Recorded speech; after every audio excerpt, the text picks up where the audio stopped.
मध्य प्रदेश में अब सरकारी दफ्तरों में लेट लतीफी नहीं चलेगी। केंद्र सरकार के निर्णय के बाद अब मध्य प्रदेश सरकार ने भी सभी सरकारी कर्मचारियों के लिए आधार आधारित बायोमेट्रिक अटेंडेंस प्रणाली लागू करने का फैसला लिया है। इस नई व्यवस्था से कार्यालयों में देरी और अनुपस्थिति पर नियंत्रण तो होगा ही, साथ ही कर्मचारियों की ईएल और सीएल भी ऑनलाइन प्रणाली के माध्यम से स्वीकृत या अस्वीकृत की जाएगी। नए सिस्टम के लागू होने के बाद निर्धारित समय पर कर्मचारियों को ऑफिस पहुंचना होगा और लगातार लेट लतीफी पर अपने आप वेतन में कटौती होगी। देखिए रिपोर्ट। एमपी में हाईटेक होगी हाजिरी, सरकारी मुलाजिमों की थमेगी मनमानी।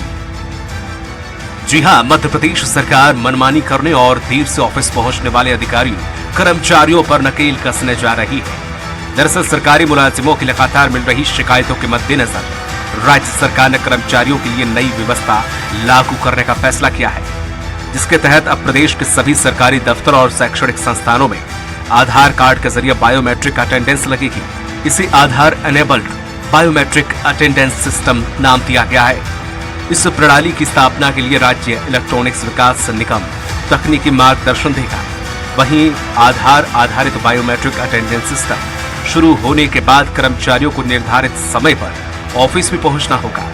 यह व्यवस्था प्रदेश मुख्यालय से लेकर नीचे तक सभी विभागों के प्रत्येक कार्यालय में लागू होगी।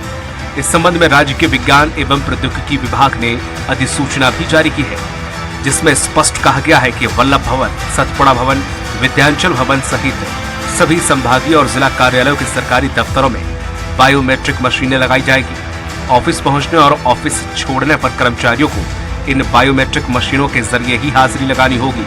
खास बात यह है कि कर्मचारियों की ईएल और सीएल भी इसी प्रणाली के सॉफ्टवेयर के माध्यम से ऑनलाइन स्वीकृति या खारिज की जाएगी। वहीं दिव्यांग कर्मचारियों की सुविधा के लिए इसमें अलग व्यवस्था होगी। इतना ही नहीं, कॉर्पोरेट ऑफिस की तर्ज पर मंत्रालय के कर्मचारियों के स्मार्ट आईडी कार्ड बनाने पर भी विचार किया जा रहा है, जिसे स्कैन करने पर गेट ओपन होने से लेकर अन्य काम संभव हो सकेंगे। अपनी कार्यक्षमता यदि बढ़ाने के लिए सरकार प्रयास रहता तो निश्चित ही ऐसे कदमों का स्वागत करने योग्य ये कदम है। निश्चित तौर पर इससे प्रोडक्टिविटी बढ़ेगी, अधिकारियों में, कर्मचारियों में प्रोडक्टिविटी के माध्यम से जो हम विकसित मध्य प्रदेश बनाने का संकल्प है, उस संकल्प के अधिक करीब आएंगे।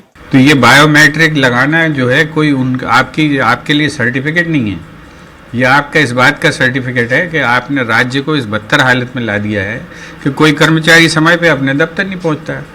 और सुशासन की बात तो इन्हें करनी नहीं चाहिए। गौरतलब है कि इससे पहले पूर्व मुख्यमंत्री शिवराज सिंह चौहान के कार्यकाल में भी बायोमेट्रिक फेस अटेंडेंस सिस्टम लागू करने की पहल की गई थी, लेकिन यह सफल नहीं हो सका। अब एक बार फिर से नए सिरे से यह सरकार को उनकी बस लागू होने से सरकारी विभागों में कर्मचारियों की देरी से आने और बिना बताए छुट्टी पर जाने, आधे दिन कार्यालय आकर चले जाने और घंटों तक गायब होने की मनमानी पर अंकुश लग सकेगा। मयंक शुक्ला, स्वराज एक्सप्रेस, भोपाल।